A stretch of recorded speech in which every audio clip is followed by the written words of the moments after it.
Bonjour, ou plutôt servus, comme on dit ici chez nous. Vous écoutez Dessine-moi Munich, le podcast pour les francophones et francophiles installés ou qui projettent de s'installer dans la capitale bavaroise. Je suis Hélène Cunet, fondatrice et dirigeante de l'agence de relocation et de coaching du même nom. Mon métier et surtout ma mission et ma passion, tout mettre en œuvre pour que vous soyez chez vous, ici, à Munich.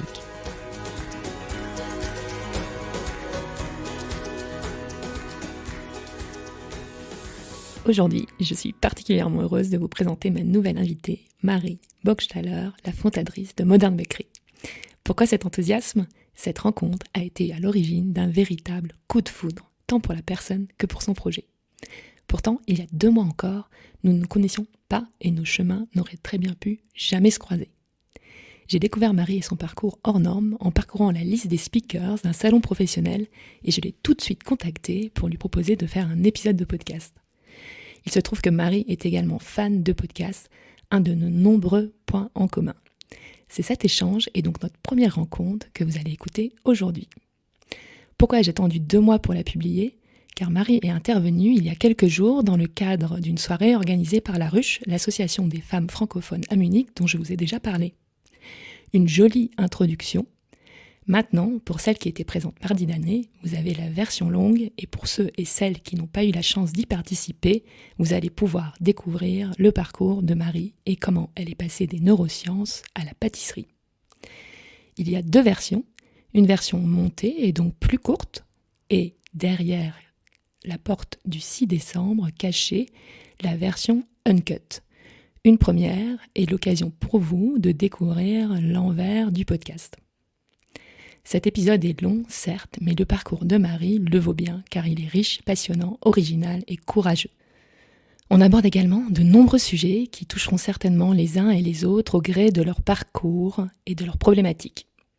Je vais donc m'arrêter là et vous encourager à écouter Marie. Si vous avez besoin d'un shot de passion et d'énergie, c'est maintenant.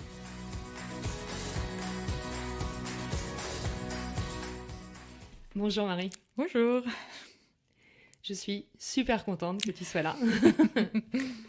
Très contente de faire ta connaissance. On a plein de points en commun en plus. Je t'ai présenté rapidement dans l'intro. On va parler bien naturellement beaucoup de ta boîte, Modern Bakery, de pâtisserie. Mais avant tout, j'aimerais bien qu'on commence aux origines, comme d'habitude. Donc j'ai vu sur ton profil LinkedIn que tu avais fait des études à Strasbourg et ma première question c'est d'où tu viens, où es-tu née, est-ce que tu as la double nationalité, est-ce que tu es française, voilà, donc je te laisse nous raconter les débuts. Ça marche. Donc moi c'est Marie. En fait je suis alsacienne pure souche. Je viens de Mulhouse, donc dans le Haut-Rhin, et j'ai passé toute mon enfance là-bas.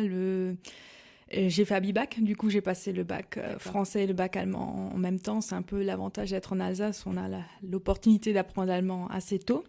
Et du coup, après une petite parenthèse à Clermont-Ferrand pour apprendre l'allemand, je suis revenue... Apprendre l'allemand à Clermont-Ferrand ? Oui.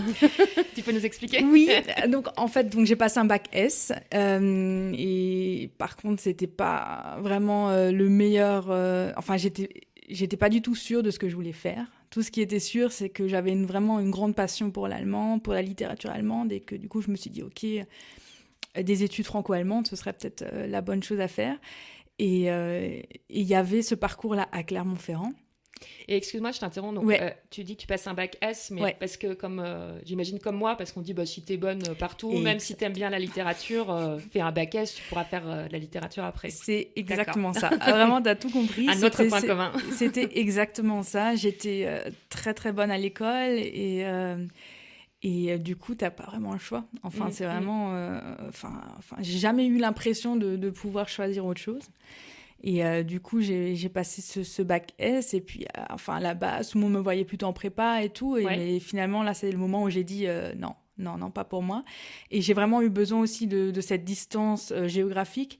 Et c'est pour ça que je suis partie à Clermont-Ferrand. D'accord. Parce que c'est vrai qu'en fait, quand on réfléchit un peu, apprendre l'allemand à Clermont-Ferrand, c'est peut-être pas la meilleure idée. Non, c'était pas la meilleure idée. Et c'était vraiment la douche froide quand je suis arrivée. Ok. Déjà... Pourquoi cette ville ne m'a pas vraiment... c'est pas la plus chaleureuse. Hein. Disons que déjà, il fait pas très beau. En plus, en fait, tout a été construit avec de la roche volcanique. De la pierre noire. Ouais. Et du coup, c'est vraiment très gris. Mm. Et même si vraiment cette distance m'a fait beaucoup de bien, les études, je me suis rendu compte, par contre, l'idée était vraiment stupide. D'apprendre l'allemand à Clermont-Ferrand, ça ne fonctionne pas. Parce que la qualité des cours était pas bonne. C'est ça. Ouais. C'est ça. La qualité... on était très peu, je crois qu'on était 8. Et le niveau était vraiment très bas. Et du coup, je me suis vraiment ennuyée. Et du coup, j'ai eu beaucoup de temps.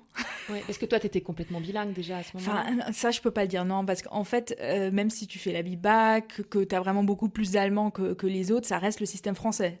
Donc, finalement, tu es là, tu apprends, mais en fait, tu comprends tout. Mais comme c'est pas forcément super bien vu de participer, enfin, on va pas vraiment être à l'oral, on n'est pas bon. Oui. Puis bon, c'est généralement le cas quand on apprend les langues au lycée en France, de manière générale, c'est pas très adapté, quoi. C'est un peu ma conclusion, et c'est vrai que du coup, j'ai jamais eu non plus l'impression d'être super forte en allemand, et j'étais pas du tout bilingue à ce moment-là, non. Mais là, si, en fait. Mais là, en fait, à Clermont-Ferrand, je me suis rendu compte, j'étais pas si mal que ça non plus. Mais en fait, c'est pour ça, enfin, dans la vie, il y a toujours des raisons. Et je pense que j'ai vraiment eu besoin de cette distance, que j'ai eu besoin de ce temps pour me retrouver, d'apprendre à me connaître, vraiment, et de savoir ce que je veux faire. Et ce qui était vraiment passionnant, c'est qu'on a eu un cours, en fait, de psychologie sociale, et ça a été un coup de cœur total. Okay. Parce que là, c'est pareil, quand on est au lycée, etc., on a quand même des stéréotypes énormes sur quel parcours faire. Et la psycho, honnêtement, voilà, voix poubelle, enfin, moi, j'avais vraiment ces stéréotypes-là ancrés. Et puis même, je viens d'une famille, mon papa, il fait de l'électronique, et lui, il a vraiment les sciences dures et les sciences molles, et la psycho, la bio et tout, c'est des sciences molles. Et du coup, j'avais vraiment... toutes ces choses-là. Internaliser tout ça. Voilà, et du coup, je me suis dit, est-ce que je veux vraiment faire ça ? Et en fait, ouais. En fait, c'était vraiment là le coup de cœur, d'être assis là et de vraiment... je trouvais ça passionnant. Je pouvais écouter ça pendant des heures, Ford, etc. C'était vraiment point de vue économique. Et puis, ça m'a vraiment ouvert les yeux et j'ai commencé à lire beaucoup plus sur la psycho et tout. Et je trouvais ça passionnant. Et ça se passe la première année à Clermont-Ferrand ? C'était la première année à Clermont-Ferrand. Et du coup, j'ai tout de suite dit, par contre, c'était clair au bout de 2 mois que j'allais pas faire des jonzo là-bas. Ah d'accord, ok. Donc, t'as même pas fait une année, ouais. Au bout de 2 mois... J'ai fini la première année. Ah, ok. Du coup, parce qu'en fait, en plein milieu de l'année, j'avais rien d'autre à faire non plus, donc c'est un peu compliqué aussi à ce moment-là. Mais avec déjà l'idée, au bout de quelques mois, de se dire, je finis mon année et après je pars et je vais faire de la... Donc j'étais vraiment très rapidement, je savais mais en fait, je savais pas encore quoi, et du coup, ça m'a vraiment laissé le temps de mûrir l'idée. Et là, j'ai fait ma deuxième erreur, c'est que je connaissais le système français, je me suis pas du tout posé la question du système allemand. Donc mon idée, c'était, comme j'avais le bac allemand, du coup, j'ai fait de la psycho en Allemagne. Comme ça, j'allie les 2 passions que j'ai. Et du coup, super idée. Je m'inscris à Fribourg et je m'inscris à Constance. Et en fait, je reçois, du coup, en fin août, la réponse de Fribourg que je ne suis pas acceptée. Et du coup, là, je tombe des nues parce qu'en fait, je ne m'étais pas du tout posé la question de ce Auswahlverfahren et que justement, il n'y a pas de la place pour tout le monde. Parce qu'en France, il y a de la place pour tout le monde. Surtout en psycho, voilà. Pas dans certaines sections, mais on va dire dans des sections comme celle-ci, oui, t'as pas de souci. Non, pas de souci du tout. Et sauf qu'en Allemagne, et ça, j'ai appris que par la suite, de rentrer en psycho, c'est la chose, après, c'est la plus compliquée, la fac la plus compliquée à intégrer et qu'il faut 1,0. Et j'avais pas... En fait, la deuxième chose stupide, c'est que j'avais présenté en fait que mon bac allemand et pas mon bac français. Alors que mon bac français, il avait une meilleure note. Et puis même parce que le bac allemand, je pensais à 1,7, honnêtement. Je pensais que ça allait suffire. Non. En fait, je me suis pas posé la question. Et du coup, mon papa... tu savais pas. Non, je savais pas. Et mon papa, de nouveau, me dit, mais non, il faut absolument t'inscrire quelque part. Tu vas finir nulle part, ça va pas fonctionner. Du coup, je vais à Strasbourg, je m'inscris à Strasbourg. Et le lendemain, je reçois la réponse positive de Constance. Mais c'était une très bonne chose. Parce que du coup, je me suis dit, non, en fait, je voulais pas être à Strasbourg.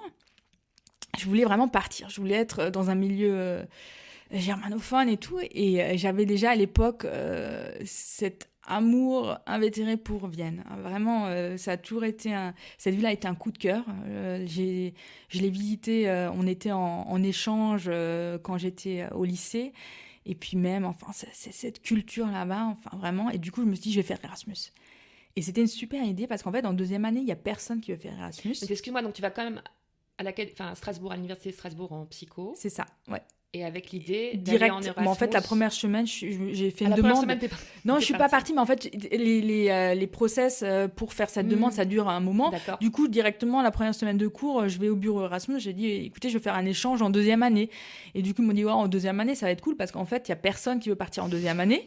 Et tout le monde part en troisième année.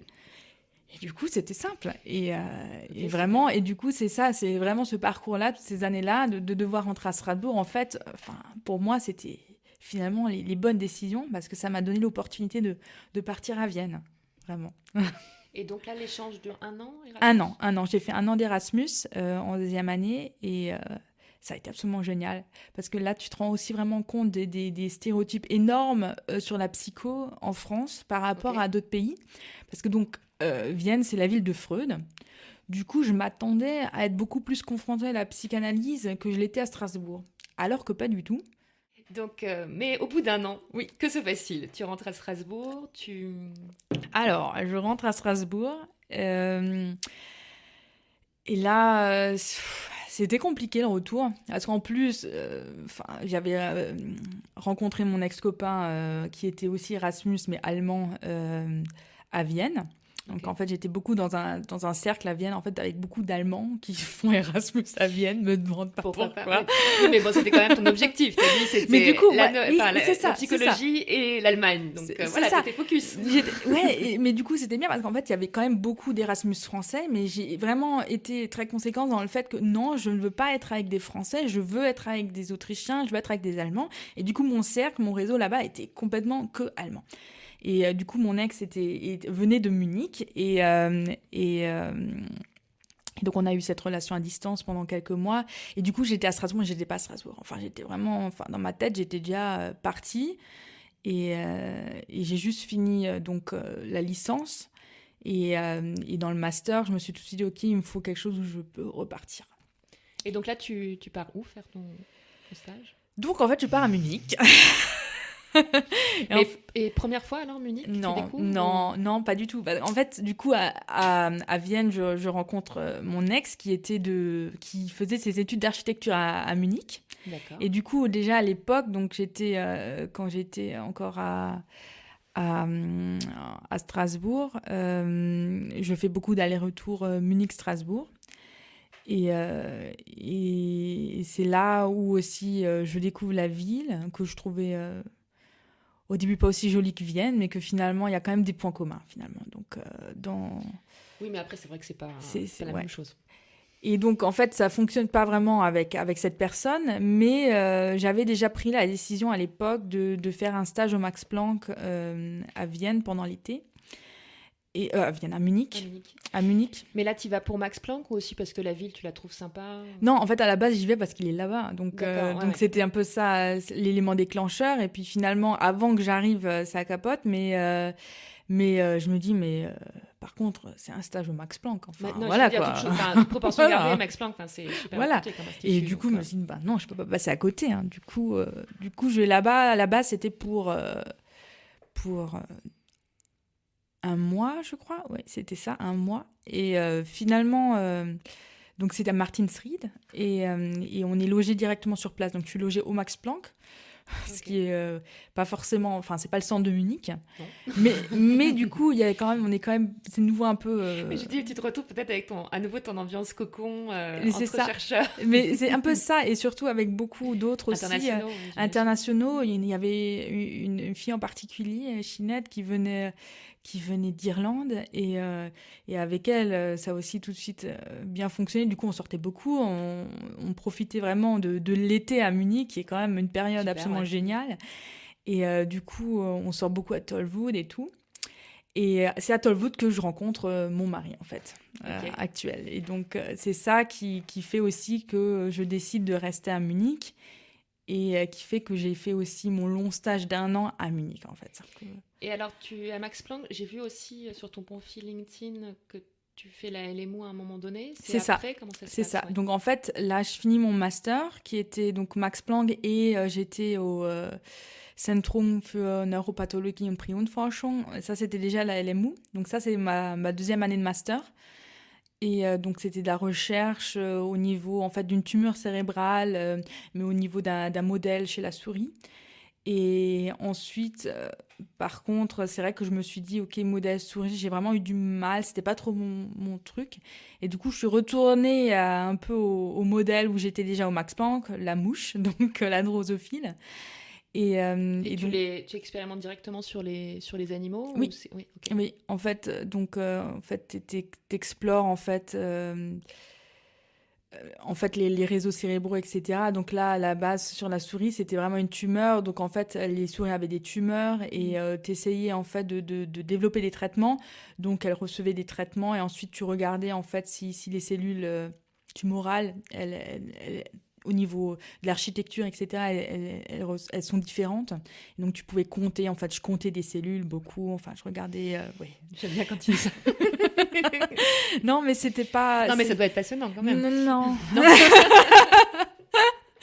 Non, mais en fait, c'est vrai que c'est en fait à partir du moment où je prends la décision de partir dans la recherche, comme dit, c'était une décision que j'ai prise parce que j'avais l'impression de pas avoir le choix déjà à la base. Enfin, en fait, c'était déjà toutes ces années-là, le fait de faire S, etc., de me retrouver là, c'était un peu. J'avais l'impression d'avoir ce devoir social, d'avoir enfin, qu'on attendait ça de moi. Et je pense qu'on est conditionné en fait quelque part par son éducation et par ses parents. C'est ça, ouais. Et tu continues combien de temps ta recherche? Donc là, en fait, après le master, c'est pareil. Donc, en fait, qu'est-ce que tu fais après un master dans ce genre de domaine? Il faut que tu fasses un doctorat. Une thèse, ouais. Ouais. Donc, il fallait faire une thèse. Et là, c'est pareil. Enfin, je suis arrivée là-bas parce que je pensais que c'était la suite logique, etc. Et mais dès le départ, c'est pas. Enfin, je suis pas passionnée quoi par le truc. Mais ça fonctionne bien. Enfin, je reçois un stipendium de Boehringer Ingelheim qui est quand même, enfin, quelque chose qu'on ne reçoit pas comme ça. Enfin, il y a peut-être 5 par an qui reçoivent cette bourse. Et du coup, c'est vrai que tu as de nouveau, tu vois, ce truc extérieur qui te montre ce chemin-là et tu te dis, ok, ben j'y vais. Peut-être une sorte de, comme tu dis, de pression sociale. Et c'est vrai que tu vois, tu as ta bourse. Mais c'est ça, et que je dois dire que je suis quand même très sensible à ce genre de choses, c'est-à-dire que j'aime ce sentiment-là aussi, et que c'est vrai que c'est un peu ma drogue, et que... De reconnaissance, tu veux dire. Ouais, exactement, et aussi, oui, voilà, de manière extérieure, c'est sûr que sur un papier, ça fait bien quand même, hein, Bien sûr. Et que je suis là-dedans, et que du coup...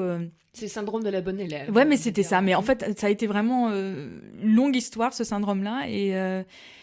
Et en fait, ce qui s'est passé, c'est que j'ai eu une chef avec qui ça s'est très, très mal passé. Et qui était en fait la femme du professeur. Et c'était vraiment un monde... Mais pour moi, c'était invivable, vraiment invivable. Parce qu'en fait, je me retrouve dans la recherche, je me dis, ok... Donc, c'est un truc qui doit être vachement pragmatique. Tu fais des expés, tu as des résultats, et après, du coup, tu apprends comment ça fonctionne, etc. Mais c'est pas comme ça que ça se passe. Ça se passe aussi qu'il y a des financements qui font que tu dois vraiment faire des recherches dans une certaine direction, que tu as aussi un prof et une chef de groupe qui vont avoir une vision de comment les résultats devraient être. C'est très politique, en fait. C'est très politique, et puis c'est aussi... Ils ont de l'expérience, etc. Du coup, ils pensent aussi des fois mieux savoir, ce qui est vrai dans la plupart des cas. Mais dans ce cas particulier, c'était pas vrai. Et en fait, j'étudiais un gène en particulier. Et en fait, comme j'étais dans un labo de mémoire, l'idée, c'était que ce gène devait avoir un rôle pour la mémoire. Il s'avère que non. Enfin, il s'avère que j'ai jamais pu montrer ça. Et que j'ai été absolument persuadée que ce gène avait un rôle plus alimentaire, plus sur la perception de la faim. Parce qu'en fait, sur la littérature, il y avait beaucoup d'éléments qui me faisaient penser ça, et qu'il y avait un lien entre ce côté alimentaire, et en fait, c'est un gène qui est particulièrement exprimé chez les femelles, et qui a vraiment un lien aussi avec la gestation. D'accord. Et donc ça, j'ai pu le montrer, mais apparemment... ça allait pas dans le bon sens. Non, ça allait pas dans le bon sens. Et là, je me retrouve vraiment dans une situation invivable. Enfin, vraiment. Enfin, c'était... c'est là où j'ai dû ouvrir les yeux parce que c'était plus vivable. Enfin, j'avais... Et alors, ouais, ça se manifeste comment pour toi et comment tu fais en fait pour sortir de cette situation? Ça se manifeste quand il n'y a plus que ce thème-là, tout le temps, en tête, que tu parles plus que de ça tout le temps, qu'en fait tu te rends compte, tu te plains toute la journée. Oui. Et, pour moi, c'est pas ça. Enfin, c'est pas ça. Généralement, c'est qu'il y a quelque chose. Il y a quelque chose qui dérange. C'est ça. Et en fait, le Mais... truc, c'est que très longtemps, j'ai pensé, oui, je vais pouvoir les changer. Je vais pouvoir changer cette situation. Et puis, de toute façon, comme j'étais persuadée... que c'était peut-être ta faute aussi, ou que tu faisais pas assez d'efforts ou... Non. C'est bien, c'est déjà bien. non, mais j'étais juste persuadée que comme je suis dans un monde scientifique, que je suis dans un monde où je peux prouver que j'ai raison, au bout d'un moment, on devrait me donner raison. Et un jour, je me suis rendu compte, mais en fait, c'est complètement stupide. Et puis même, tu vois, quand tu sors de cette situation-là et que finalement, il s'avère que tu as peut-être eu raison et alors tu as quand même foutu en l'air peut-être 1-2 ans de ta vie, mais pourquoi enfin, pour moi, mon but, c'était vraiment de me lever le matin et d'avoir envie de passer ma journée, pas d'attendre que la journée soit finie pour que peut-être qu'un jour, mon doctorat soit fini et qu'un jour, j'ai fini un postdoc. Et en fait, c'est une histoire sans fin. C'est une histoire sans fin parce que dans ce milieu-là, tu vas finir un doctorat, tu vas avoir un postdoc, un deuxième postdoc, un troisième postdoc. Un jour, tu vas peut-être finir chef de groupe.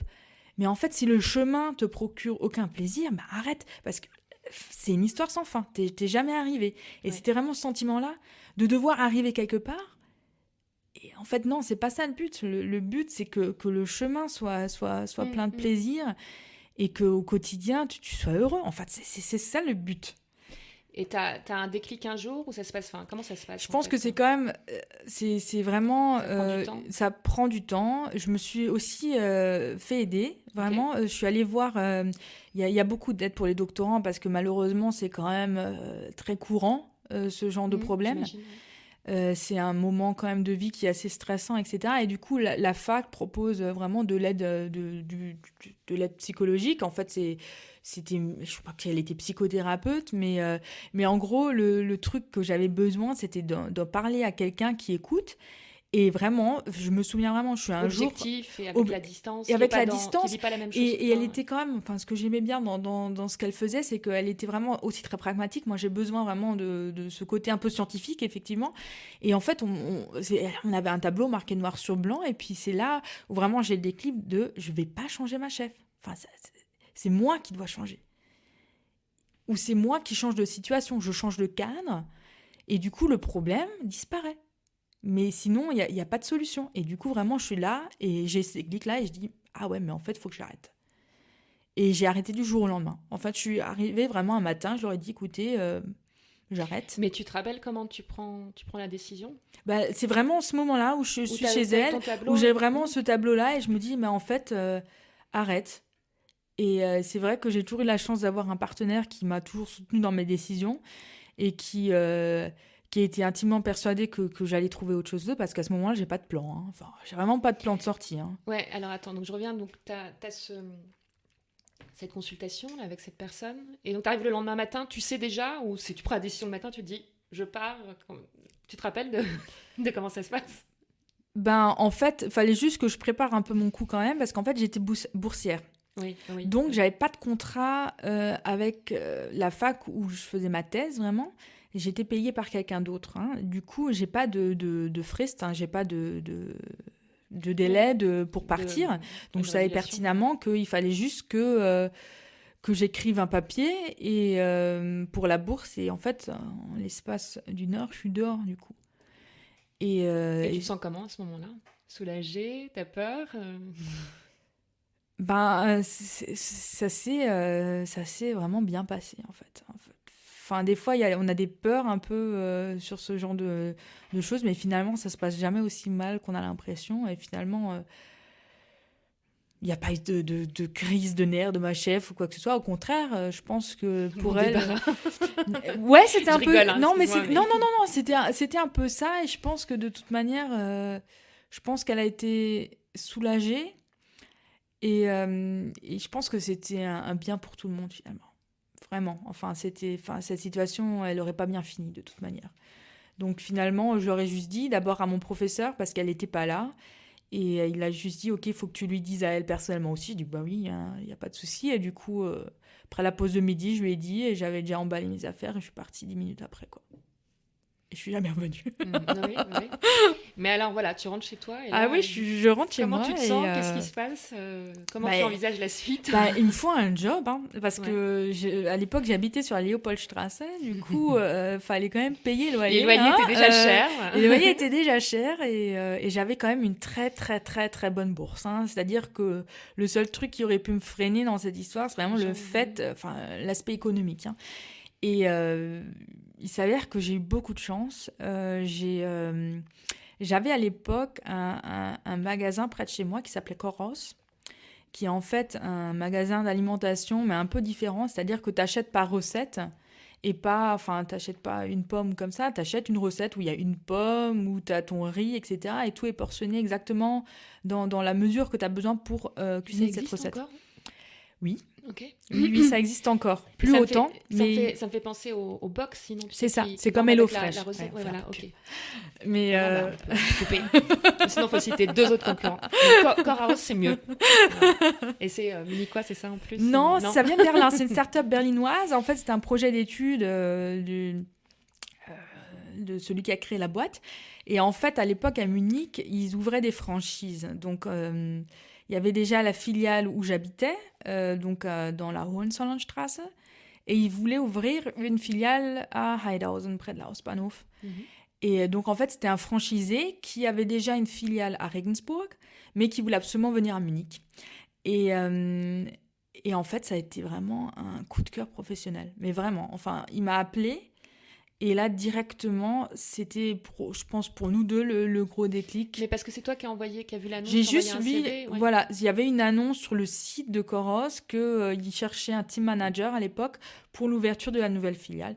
Et en fait, j'attendais vraiment rien parce qu'en fait, sur le papier, il y a rien du tout. Hein, enfin, vraiment rien du tout. C'est juste que vraiment, des fois, il faut juste oser. Et je connaissais le magasin, je trouvais ça cool. Et lui a aussi... Le truc, c'est qu'on se retrouve toujours en face de personnes qui ont déjà vécu des choses. Et si ça se trouve, si elles ont vécu des choses qui vont exactement dans ta direction, ça peut vachement aider. Ça lui a parlé peut-être, ton profil. Ça lui a exactement parlé, parce qu'en fait, sa team manager à Regensburg avait aussi arrêté une thèse et était aussi, en fait, plus une intellectuelle et qui a fini quasiment store manager de son magasin. Et du coup, il savait que ce genre de profil, il pouvait en faire quelque chose. Ok, super. Et c'est quelqu'un... Enfin, ça reste aujourd'hui mon mentor. Enfin, c'est quelqu'un qui a une connaissance de l'humain qui est exceptionnelle. C'est-à-dire qu'il va voir une personne et qu'il va tout de suite savoir où sont ses points forts, ses points faibles. Et au lieu d'être un manager qui va essayer de changer la personne pour qu'elle rentre dans le cadre, non, il va pousser sur le point fort parce qu'il va savoir, ok, si cette personne... va pouvoir évoluer positivement, moi, financièrement, économiquement, ça va être aussi un gros avantage pour moi. Voilà. Et donc, c'est exactement sa manière de manager. Et pour moi, ça a été vraiment une découverte parce que tous les managers que j'ai eu avant, c'était plus des histoires de castration. Hein. C'est-à-dire que bien sûr, de garder le pouvoir. Hein. Voilà, exactement. Alors que pour lui, c'était pas une question de pouvoir. Tout le monde était auf Augenhöhe, hein, tout le monde était au même niveau pour lui. Et au contraire, on bosse ensemble. Et c'est dingue ce que tu peux faire quand une équipe travaille ensemble et a l'impression d'être tous, tu vois, sur un même projet. Et c'est comme ça que ça fonctionne. Donc là, tu fais l'ouverture du magasin. Je fais l'ouverture du magasin, ouais. Et en tant que store manager déjà ? Non, team manager. Oui, mais ça n'a pas duré longtemps parce qu'en fait, lui, en ouvrant la filiale, il était lui-même store manager. Mais son but, ça n'a jamais été d'être gérant de magasin. Son but, c'était d'avoir plusieurs magasins et qu'un jour, ça roule et que voilà. Oui, de manager et puis que ça tourne. Voilà, que ça tourne en gros. Boutique, voilà, c'est ça. Et donc, très vite, il va me laisser de la place. Et l'espace de quelques mois, je vais devenir store manager. Et je vais avoir le droit vraiment de tester plein de choses, que ce soit du marketing, que ce soit au niveau du développement de l'équipe, les embauches, tout. Même le côté un peu plus économique, de mettre des stratégies en place pour un peu augmenter le chiffre d'affaires, ce genre de choses. Donc ça te plaît? Ça me plaît énormément. Est-ce que c'est aussi à ce moment-là où tu as un coup de cœur pour la food, pour l'alimentation? Ah oui, totalement. Enfin, c'est vraiment... Enfin, cette passion-là, j'ai toujours eu en moi. C'est juste que j'en ai jamais rien fait. Parce que je pensais toujours, OK, tout ce qui est cuisiné, pâtisserie, etc., c'est un hobby. On est français, quoi. Voilà, donc c'est ça. Voilà, bien aimer manger. Voilà, c'est ça. Voilà, c'est une fait partie de caractéristique commune. c'est ma culture. J'en ai besoin. Mais c'est vrai qu'en fait, je pense que la grosse révélation que j'ai à ce moment-là, c'est de me rendre compte qu'en fait, le truc pour changer les choses, c'est juste de rendre les gens heureux, tu vois. Et que je savais qu'avec la nourriture, qu'avec un bon gâteau, etc., je peux rendre les gens heureux. Et c'est dingue. J'avais l'impression de plus changer le monde en étant dans ce magasin à la caisse, à dire quelque chose de sympa, que d'être dans un laboratoire et faire de la recherche. Mm-hmm. Parce que cette personne-là, le truc, c'est quand quelqu'un te dit, oui, ben, franchement, vous avez illuminé ma journée, enfin, qu'est-ce que tu peux faire de mieux de ta journée, honnêtement? Et donc, c'est vraiment là le truc où je me dis, ouais, là, c'est exactement ce genre de choses qu'il me faut. C'est d'avoir mon business, c'est de vraiment gérer une équipe, d'avoir des clients et de les rendre heureux. Mais là, tu gérais déjà une équipe. Mm-hmm. Qu'est-ce qui fait que tu passes au niveau supérieur, je crée ma boîte pour être 100% responsable de ce qui se passe ou... C'est l'histoire d'avoir son bébé à soi, tu vois, d'avoir vraiment son projet à soi. Et à ce moment-là, même s'il me laisse toute la liberté que j'ai besoin, il l'a tout de suite dit, il l'a tout de suite vu lui aussi. C'est qu'à un moment donné, il va me falloir plus. C'est que vraiment, moi, j'ai toujours... Oui, et que j'ai vraiment besoin aussi de continuer à évoluer, à apprendre des choses. Et qu'au bout d'un moment, tu vois, une fois que le magasin tourne... Enfin, il y a plus d'étape supérieure une fois que tu es store manager. Enfin, voilà quoi. Enfin, c'est fini. Et donc ça, il faut combien de temps? Tu restes combien de temps jusqu'à temps que le magasin tourne? 1 an, 2 ans? En fait, ce qui s'est passé, c'est que j'ai resté 3 ans. Après, il y a eu un changement de situation. C'est-à-dire que moi, j'étais enceinte et je passais mon CAP en même temps. Et du coup, pendant mon congé maternité, j'apprends en fait que mon chef à l'époque décide d'arrêter.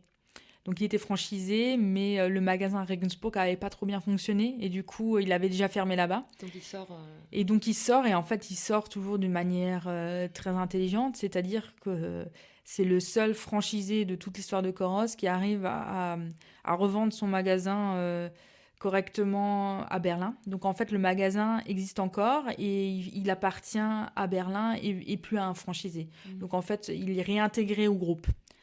Donc c'est ça qui excuse-moi se passe. Parce que là tu me parles donc, de ton CAP, donc pâtisserie j'imagine. Ouais. Parce que tu as déjà l'idée d'ouvrir quelque chose ou ça vient comment en cette fait formation? tout se passe un peu en même temps. C'est juste que voilà, j'ai cette passion pour la food, etc. Et que je savais qu'en France, on avait l'opportunité de passer le CAP en candidat libre. Et du coup, c'était comme d'habitude, peut-être que je m'ennuyais un peu à l'époque. Et du coup, je me suis dit, écoute, je vais me mettre un objectif en plus. Je vais passer ce CAP. Pas forcément vraiment avec l'idée directement d'en faire quelque chose, juste parce que j'avais besoin d'un challenge personnel. Non, mais je comprends. Mais comment tu fais pour passer un CAP en candidat libre? Parce que, j'imagine qu'il y a quand même pas... Bon, il y a des choses que tu peux apprendre dans le livre, certainement. Mais il doit y avoir quand même de la pratique. Il y a de la pratique. Et tu fais comment donc pour t'entraîner? Toute seule chez toi dans ta cuisine avec un bouquin? Comment ça se passe? Oui, c'est vraiment beaucoup de manière autodidacte, vraiment d'apprendre dans les livres, etc. Mais c'est vrai que franchement, à l'heure actuelle, il n'y a rien qu'on ne peut pas apprendre. Avec Internet, honnêtement, il y a tout qui est en ligne. Et vraiment, il y a vraiment une communauté de candidats libres pour le CAP pâtisserie qui est absolument exceptionnelle. Il y a des groupes sur Facebook où les gens postent quasiment toutes les heures, où tu postes ta tarte, etc. Ils vont dire, écoute, là, il y a ça et ça qui ne va pas, essaye d'étaler ta pâte autrement, ou peu importe. Tu vois, mais là, on est bien d'accord, en fait, tu débrouilles vraiment toute seule. Oui, ça, en ligne, avec vraiment d'autres qui sont dans la même situation. Et en fait, ce qui se passe, c'est que tu as juste à te présenter, du coup, à l'examen, qui est le même examen que tous les apprentis, tu n'es pas séparé ni rien. Et donc, tu passes, je crois, il y a à peu près 5 écrits, et tu as vraiment la pratique qui dure 10 heures, où tu es vraiment dans le labo, où les apprentis ont appris pendant des années, et tu es là, et tu fais exactement la même chose que les autres, où il faut faire un entremets, une tarte, des viennoiseries... Encore quelque chose, je ne sais plus. Le choix est libre ou c'est imposé? Non, c'est imposé. C'est-à-dire que c'est la grosse surprise. Et ça, c'est vraiment dans la communauté aussi, c'était absolument exceptionnel parce que je suis tombée sur l'année où tout a changé. Parce qu'ils avaient... il y a énormément de candidats libres en pâtisserie et du coup, ils ont voulu un peu corser les choses parce que ça devenait un peu trop simple, en fait, d'avoir son CAP, même si c'est déjà compliqué, en fait, de tout apprendre tout seul. Oui, parce qu'en fait, les Mais recettes, est-ce que tu as le droit d'avoir tes recettes ou tu dois tout savoir par cœur là, quand il tu y es a en des examen? fiches techniques, ça D'accord. s'appelle. Et donc, en fait, sur ces fiches techniques, tu as les proportions, mais tu n'as pas de recette. C'est-à-dire que tu dois savoir comment faire la recette. Par contre, ce qui est vrai, c'est qu'il ne faut pas forcément 100% se fier à la fiche technique parce que des fois, il y a toujours des petites boulettes à l'intérieur. Ok, donc tu passes ton examen Ouais. et donc, j'imagine, tu l'as. Je l'ai. Mais c'était vraiment la grosse question. Parce qu'en fait, ça faisait des années, je n'avais plus passé d'examen du coup. Hein. Et c'est vrai que Non, tu puis là, sors... c'est un format complètement différent aussi avec Ouais, cette même partie les écrits, pratique. vraiment, le truc, c'est que j'étais... À l'école, j'étais une machine. C'est-à-dire que je pouvais tout apprendre par cœur. Mais vraiment, c'était... Parce qu'en fait, t'es vraiment conditionné, en fait, à l'école. Non, et mais là, on vieillit après. c'est perd, dingue. et puis on perd Mais là, l'entraînement. c'est dingue. Hein. C'est dingue comme le cerveau est aussi un muscle et que tu perds Exactement. ça. J'étais vraiment étonnée à quel point c'était difficile d'apprendre par cœur, tu vois. Et finalement, ça s'est bien passé, mais j'ai vraiment eu un moment où j'ai douté si je passe l'examen ou pas, parce que en fait, c'était pas prévu que je sois enceinte au même moment. Ah oui, puis j'allais te dire, oui, après, on a oublié, en plus, tu es enceinte. Oui. Ouais, parce que et tu travailles aussi. Et je travaille à plein temps, ouais. à Coros en parallèle, et c'était quand même le 7e mois de grossesse, donc ça devenait quand même Sportif. sportif. Et donc c'était la grosse question, est-ce que j'attends, parce qu'en fait tu as les séances de rattrapage comme d'habitude, donc c'était en juin, donc est-ce que j'attends d'avoir un bébé d'1 mois, ou est-ce que je le fais au 7e mois de grossesse? C'était peut-être la meilleure solution. Avec le recul, je me dis, en fait, c'était la bonne idée. Là, tu as pris la très bonne décision. Bah, si physiquement ça allait, je pense que physiquement, ça allait. Et du coup, tu sais, au pire, je me suis dit, écoute, au pire, de toute façon, c'était un challenge personnel. C'est-à-dire qu'au pire, la seule personne que j'aurais déçue, c'était moi-même, tu vois. Donc... Non, et puis quand bien même, si tu ratais cette fois-ci, j'imagine que tu peux repasser. Ça faisait une première expérience. Ah oui, justement. Et c'est vrai que là, mais c'est pour ça, des fois, il faut juste oser et au pire, ça se passe bien. Donc voilà. Voilà. Et donc, tu as ton examen, tu accouches, j'imagine. Oui, en août. Ouais. Et la Coraos se fait racheter, donc comment ça se passe Donc en fait, là, je suis en congé. Et donc là, c'est vrai qu'en Allemagne, ça se passe pas comme en France. Et là, c'était un peu aussi le choc culturel. Et en fait... j'avais décidé, parce que tu as Eltern Plus, donc tu as la possibilité aussi de décider d'avoir que la moitié des sous, mais du coup, tu as plus de temps pour aller bosser. Donc mon mari est resté, une fois elle avait 3 mois, et il est resté 2 mois à la maison, et pour que moi, je puisse aller bosser à Coros, parce que c'était en fait l'hiver, décembre, etc. Et là, c'est vraiment la période où on fait le plus de chiffre d'affaires. Et donc, je voulais... Et à l'époque, je pensais que mon chef serait encore là et tout. C'était pas prévu, en fait, qu'il parte. C'est venu vraiment du jour au lendemain, juste avant que je redémarre pendant 2 mois. Et c'est vrai que, du coup, au début, à la base, je voulais faire ça pour lui, pour l'aider. Et que là, je me retrouve pendant 2 mois là. Ah, ça a été compliqué. Hein. Le retour, ça a été compliqué parce qu'en fait, tu te retrouves dans un système allemand où... c'est pas forcément déjà bien vu que tu sois là quand ta gamine a 3 mois. Bah non, tu l'as abandonné. J'ai abandonné. T'es une rame. Oui. Ah oui, alors là, ça, c'est la définition absolue. Et en plus, le problème, c'est qu'on n'attend plus du tout quoi que ce soit de ta part une fois que tu reviens. Ah, tu veux dire que Ah oui. pour le coup, il fallait pas que tu travailles parce que... Ah non, parce que de toute manière, en fait, il y avait plus de place pour moi. Enfin, c'était plus... Parce que du coup, je fais 20 heures. D'accord. Quelqu'un d'autre a pris le rôle de team leader, là, de store manager? Ouais, en fait, ils n'avaient personne, en fait. À ce moment-là, ils n'avaient personne encore pour me remplacer. Et du coup, j'ai trouvé quelqu'un, en fait, pendant ce temps-là. Et c'était tout, quoi. Donc, j'ai passé la main, en fait, pendant les 2 mois. Mais ça a été super dur, j'imagine, pour toi, de revenir ça a dans été ces conditions-là. super dur. Et en fait, je me suis aussi rendu compte que, en fait, c'est plus mon magasin, tu vois. Parce qu'en fait, quand t'es franchisé, t'as vraiment des libertés. Oui, bien sûr. Alors que là, tu te retrouves vraiment dans un cadre qui est complètement autre. Et là, j'avais vraiment... Enfin, là, ça devenait compliqué. Hein. Enfin, comme dit, il n'y avait plus de place pour moi. Mon job, je savais que j'allais pas retourner dedans. Et que... il n'y avait plus rien derrière, en fait. Il n'y avait pas de place pour moi. Mais ça, tu t'en rends compte en revenant là-bas ou tu le sais déjà Mais en fait, pour être honnête, dès que j'ai appris que mon chef était parti, pour moi, c'était fait dans la tête, en d'accord. fait.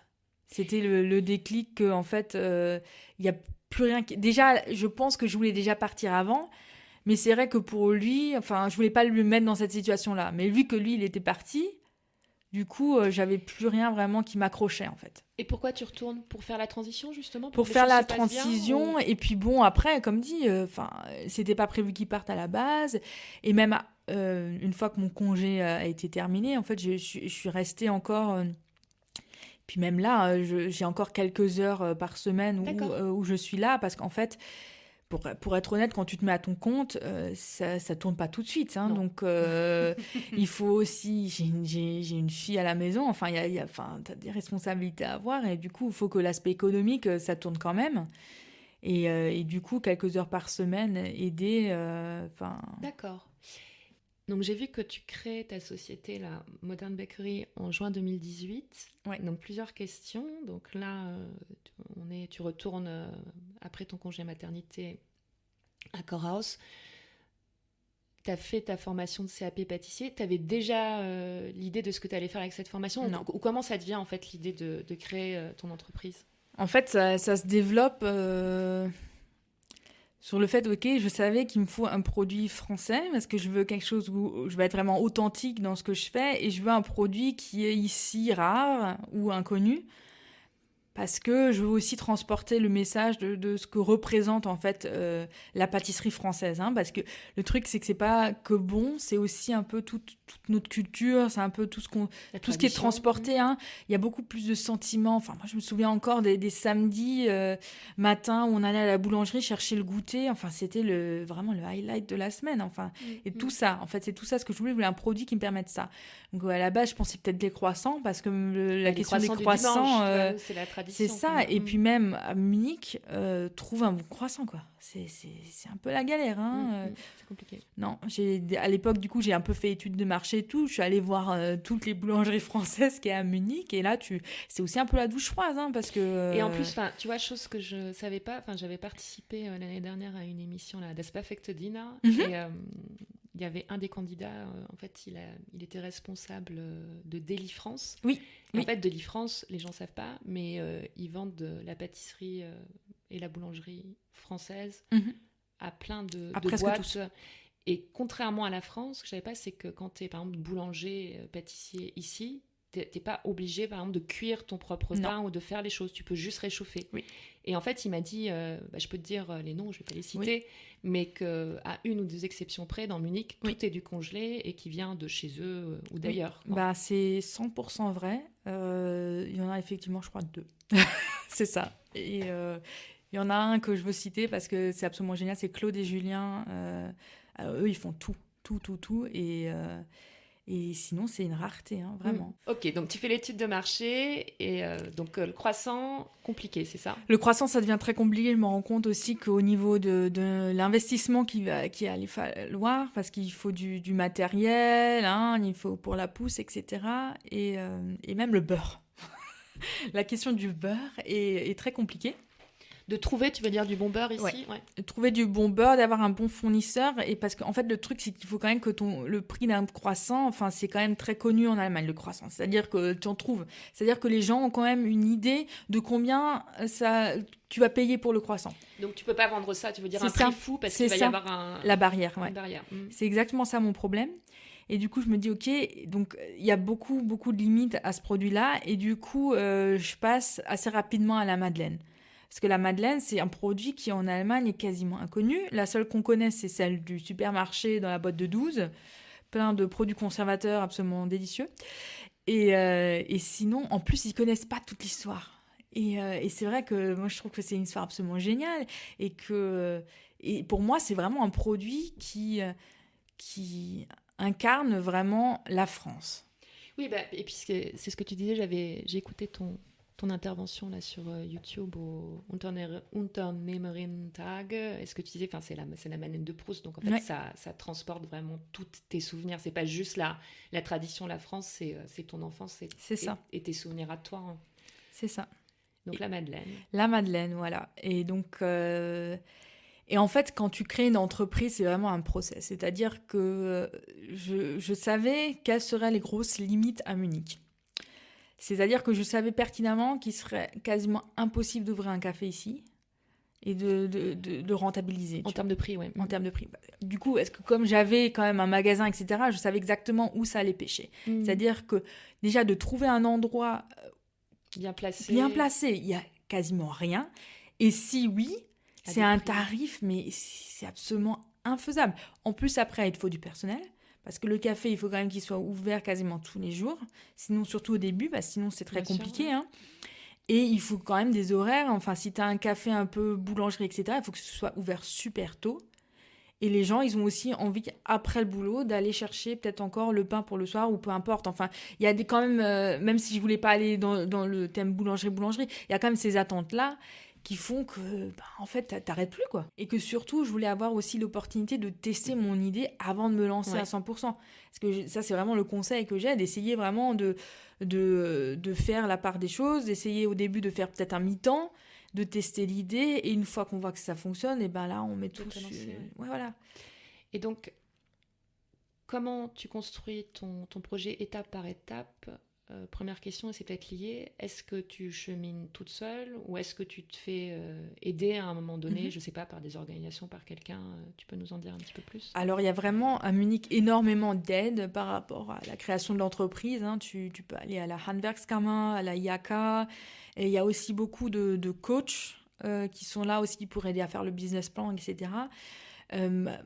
Je me suis surtout servi des services qui étaient gratuits. Donc, c'est-à-dire que tu peux prendre rendez-vous à la Handwerkskammer, je crois qu'en tout, j'en ai 3 ou 4. Ouais. Où là, tu peux vraiment parler de ton projet et ça clarifie aussi tous les aspects administratifs. Et c'est eux qui m'ont, par exemple, conseillé de commencer à mi-temps. Parce que donc, quand tu commences à faire les calculs, etc., parce qu'une fois que tu passes à 100% indépendant, il va falloir payer la retraite, il va falloir, parce que dans la Handwerkskammer, tu es obligé de payer la retraite, ce qui n'est pas le cas dans la IHK. Il faut payer ton assurance, enfin ça devient des coûts, enfin c'est beaucoup plus qu'un salaire normal qu'il faut réussir à rentrer.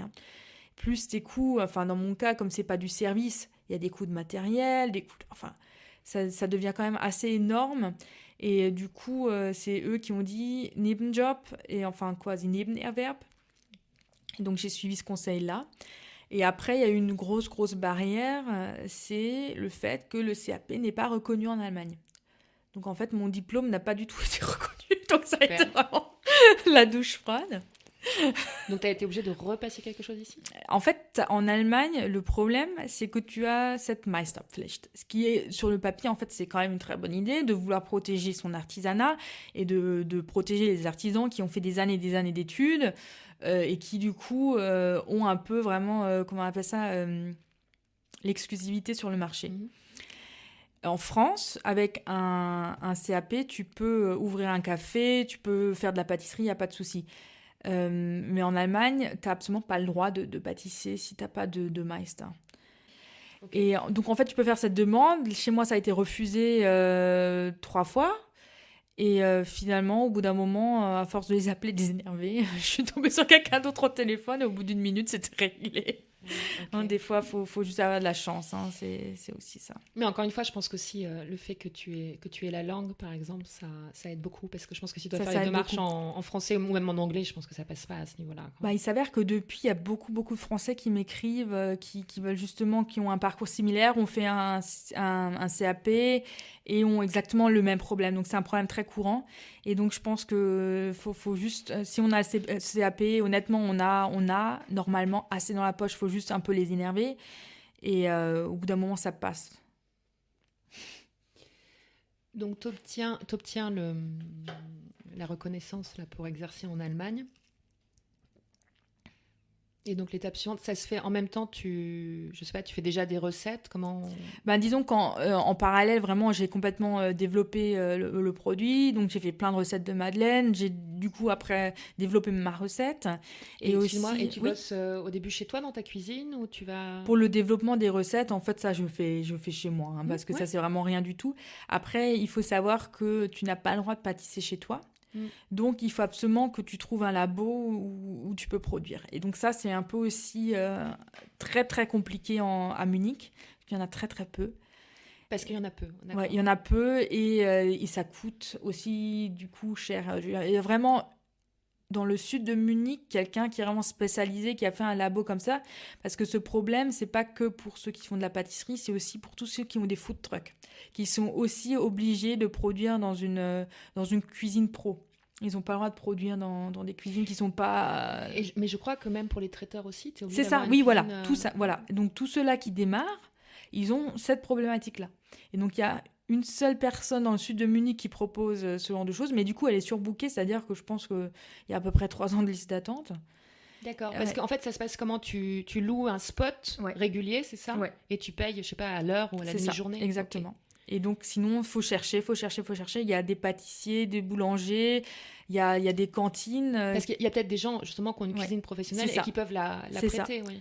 Sauf que c'est pas... C'est-à-dire qu'en ligne, j'ai quasiment rien trouvé. Donc là, c'est vraiment, il faut chercher soi-même, appeler les gens, demander et avoir de la chance. Et donc tu trouves comme ça par réseau, enfin, en demandant autour de toi? C'est ça. En demandant autour de moi, je finis par pâtisser chez Kurentrach. Je sais pas si tu connais, ils sont passés chez Die Höhle der Löwen l'année dernière, parce qu'en fait, c'est aussi un super concept. Ils font pâtisser des retraités. Et donc, ils vendent des gâteaux dans tout Munich, voilà. Et ils ont du coup à Leim une très grande production avec 12 fours, etc. Et du coup, comme ils ont des horaires aussi très réglés, comme ils font bosser des retraités, et ben, du coup, là, ça donne l'opportunité chez eux de pouvoir sous-louer. Et donc là... Ça se passe comment? Tu y vas au début, je sais pas, une demi-journée par semaine? En plus, est-ce que tu utilisais 12 fours ou tu travailles juste à un endroit puis tu partages avec d'autres personnes? Non, tu es tout seul. Okay. Donc, tu peux vraiment utiliser tous les fours. Donc, moi, ça me permet, en fait, en une journée, de produire entre 400 et 600 madeleines. Okay. Donc, toute seule? Toute seule, oui. Donc, ça quand même... Et du coup, c'est cette obligation-là qui me fait trouver ma cible. Donc, j'ai besoin de faire du volume et à des moments toujours donnés. Donc, j'ai besoin d'avoir des contrats qui sont assez gros. Et du coup, c'est ça qui me fait lancer dans le B2B. Oui, parce que alors, au début, tu dis je vais faire des madeleines. Ouais. Mais la cible, c'est pas encore... Enfin, tu testes le produit et tout, mais c'est pas encore clair, c'est pas clair dans ta tête. Et c'est vraiment c'est ce problème qui me fait vraiment cibler sur des gros contrats. Et les gros contrats, tu les as avec les entreprises, en fait. Et donc, tu as un spot régulier, voilà. C'est ça? Ouais. Et où tu fais tes commandes. Ouais. Donc, l'idée B2B, elle te vient à ce moment-là. Ouais. Et donc, après, le next step, j'imagine, c'est d'aller chercher des entreprises ou de te faire connaître. Et donc là, comment ça se passe? Comment tu du coup, il faut vraiment créer son réseau. Donc ça, c'est un peu ce que j'ai fait, parce que l'idée, c'est quand même de démarrer sans un sou. Hein, donc, j'ai pas pris de prêt, j'ai rien. Enfin, voilà. C'est de l'investissement totalement personnel. Oui, l'argent personnel. Mais du coup, j'essaie vraiment, au départ, d'évoluer... vraiment organiquement, et du coup je vais beaucoup à des rencontres de réseau, donc tu as énormément de choses à Munich, des groupes d'entrepreneurs où tu peux te présenter, pitcher, que ce soit le BNI, ça on connaît beaucoup, hein, donc ça c'est le Business Network International, où là tu peux te faire inviter et du coup parler 5 minutes de ton projet. T'as des réseaux pour les femmes énormément à Munich, le VDU, il y a aussi pour les mamans, Momworks, Do Work You Love, il y en a vraiment. Tu pourrais passer ta vie à aller dans des réseaux si tu voulais à Munich. Au début, c'est vraiment c'est compliqué. Honnêtement, c'est compliqué parce qu'il faut vraiment toquer à toutes les portes. Et en fait, tu sais jamais quelle porte va s'ouvrir. C'est-à-dire que tu vas peut-être te mettre en objectif, ok, je vais absolument avoir cette entreprise-là, et ça va jamais fonctionner. Et finalement, tu as une autre entreprise qui va venir comme ça. Enfin, moi, j'ai eu, par exemple, une grosse Steuergesellschaft qui a juste une nana qui bossait à l'intérieur, qui était sur Facebook et qui avait un post, tu vois. Donc, des fois, tu sais, des fois, il faut rien, et des fois, c'est vraiment compliqué, quoi. Et alors, pour revenir au début, parce que là, j'ai vu qu'il y a plusieurs recettes de madeleine. Au début, tu as juste la madeleine traditionnelle? Non, dès le départ. Dès le départ, j'ai les sortes. Au début, j'en avais même beaucoup plus que maintenant. Mais au bout d'un moment, il fallait quand même un peu chercher du focus.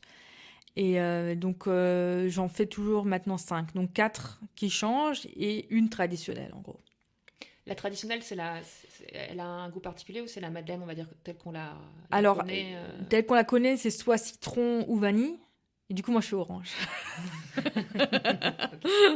Ok. Et donc là, les 4 autres, en fait, tu changes les goûts régulièrement? Oui. En fonction des saisons? Envie.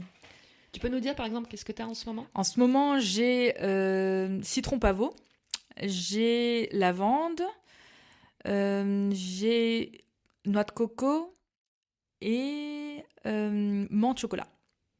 Ça donne envie. Et ça va rester pour les fêtes ou tu vas changer Pour les fêtes, là, j'ai une nouvelle sorte qui est un peu plus orientale et qui a justement un peu des épices vraiment qui font penser à Noël, donc qui est avec beaucoup d'anis, de clous de girofle et du sésame en gros, donc la tangée. Super. Là, tu te dis, tu fais des packs de 2, 4, donc j'imagine aussi que ton packaging, c'est super important parce que c'est portionné. Donc ça, j'aimerais bien que tu me dises comment tu mets ça en place. Et après, l'autre chose aussi, c'est que les madeleines sont personnalisées, quoi. Ça veut dire que sur le packaging, mais je crois que tu as aussi un macaron, quelque chose sur la madeleine, où j'ai mal vu. Tu peux aussi, oui. Ouais. Non, c'est vraiment ça. Ouais, je te laisse nous parler du packaging et puis ouais. après de la personnalisation. Comment tu... Alors, le packaging, c'est vraiment ce qui fait vendre, en gros. Donc, faut pas le négliger du tout. Et en fait, comme je me déplace dans le monde un peu des entreprises, en fait, ce que je cherche, les entreprises, c'est vraiment des cadeaux extrêmement personnalisés, qui les incarnent complètement de A à Z. Et du coup, le service que je propose, c'est d'avoir une boîte à ton image, donc avec ton logo, avec tes couleurs. Enfin, c'est complètement dans le moindre détail jusqu'à le petit autocollant sur la madeleine, tout est vraiment avec ton logo. Et donc, ça veut dire que chaque boîte est différente, c'est-à-dire que j'ai pas forcément de propre boîte.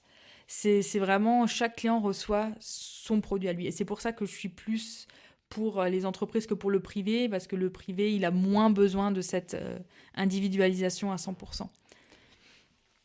Et tout ce qui est graphisme, mise en place de packaging et tout, tu te débrouilles toute seule aussi Ça, je fais encore. Ouais, c'est moi qui fais aussi le design. Du coup, le truc, c'est que, comme dit, à l'heure actuelle, grâce à Internet, on a tellement d'opportunités. Et en fait, sur les sites des boîtes, et c'est comme ça que je fais aussi, que je fais mon démarchage, parce qu'en fait, sur la page web, tu as vraiment tout ce qu'il faut. Tu as toutes les valeurs de l'entreprise, mais tu as aussi le code couleur, tu as le logo, et tout ça, tu peux vraiment le sortir de la page web. Et en fait, tu les démarches comment? Je les démarche comme ça. En fait, en leur envoyant un prototype? En leur envoyant exactement la boîte déjà dans leur design. Ah oui, j'ai vu, parce que toi, tu peux l'envoyer directement, ou j'ai vu, tu peux commander, toi, demander à ce qu'on t'envoie une probe ou je sais pas quoi sur ton site. Oui, absolument, oui. Et en fait, ça marche très très bien. Parce qu'en fait, c'est un démarchage qui est un peu différent. Parce que l'idée, c'est que la personne va vraiment se rendre compte quel est le sentiment que je vais recevoir, quel sentiment je vais avoir quand je vais recevoir la boîte. Et donc, si elle est étonnée, si elle trouve ça super original, du coup, elle sait, ok, mon client, il va aussi trouver ça original et sympa, tu vois. Et puis, j'imagine qu'en plus, c'est très bon, donc voilà. Et du coup, pour moi, c'est exactement ça, la valeur d'un cadeau, tu vois. C'est vraiment d'offrir un moment de plaisir, tu vois. Et c'est vraiment la chose qui fait vraiment la différence. Parce que la plupart des cadeaux d'entreprise, sinon, tu vas recevoir les trucs de base, en fait. Et ça t'étonne plus. Un porte-clés, un mug. Et c'est surtout, c'est des choses que tu vas oublier. Et en fait, c'est exactement le problème. Parce que l'entreprise, pourquoi elle te fait un cadeau ? Parce qu'elle a envie que tu te souviennes d'eux. Donc, si elle te fait le cadeau standard, en fait, ça sert strictement à rien. Vaut mieux qu'elle garde un peu plus de sous et puis que, du coup, elle commande une boîte de madeleine qui soit beaucoup plus originale et qui, du coup, reste en tête. C'est ça le but. Et c'est pour ça qu'il faut la personnalisation.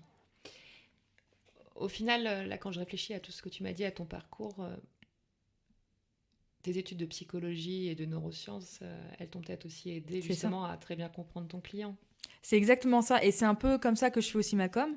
C'est-à-dire que je vais peut-être, sur les réseaux sociaux, etc., un peu plus parler justement de la relation client, de pourquoi c'est important, des stéréotypes que tu vas pouvoir avoir avec ton client qui te mettent des barrières qui ne sont pas forcément là.